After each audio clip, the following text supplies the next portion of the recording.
Hey men, let's talk about how to know if you're putting money over God. See, men have always struggled with this, and they always will. There was a guy in Jesus' day who struggled with this also. We have it recorded for us in Luke chapter 12. It says there, someone called out from the crowd, "Teacher, please tell my brother to divide our father's estate with me." And Jesus said, "Friend, who's made me judge over you to decide such things as that?" It's like Jesus was saying, what does that have to do with me? But then he went ahead and answered the question anyway, or at least the root of the issue. In verse 15, he said, "Beware, guard against every kind of greed, because life is not measured by how much you own." So there it is, our first clue. You know you're putting money over God if you measure success by how much you own.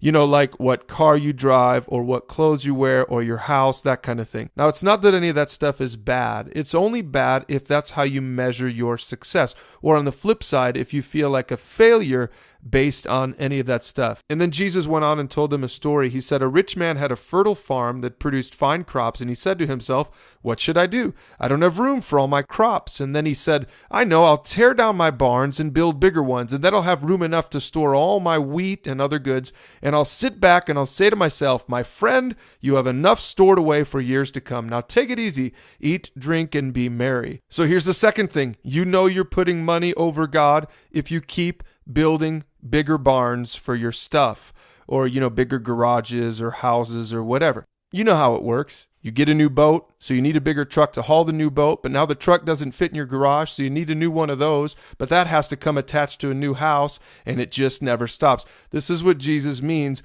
when he says you keep building bigger barns for your stuff. Maybe you can relate. And Jesus went on and said this, "But God said to this guy, 'You fool, you will die this very night. Then who will get everything you worked for?'" And then Jesus said this, "Yes, a person is a fool to store up earthly wealth, but not have a rich relationship with God." And there's the third thing. You know you're putting money over God if you invest in your stuff more than your God. See, Jesus is mentioning a relationship with God here, which includes talking to him, that's called prayer, and being around his people, that's called church. And a lot of guys just don't do any of that kind of stuff. But Jesus isn't talking only about this stuff. I think this also includes the idea of giving. If you're a Christian, you should be a giver to kingdom causes. But many men call themselves Christians and don't even give more to the church than their cable bill on a monthly basis. And that's a good indicator that money is your God, really.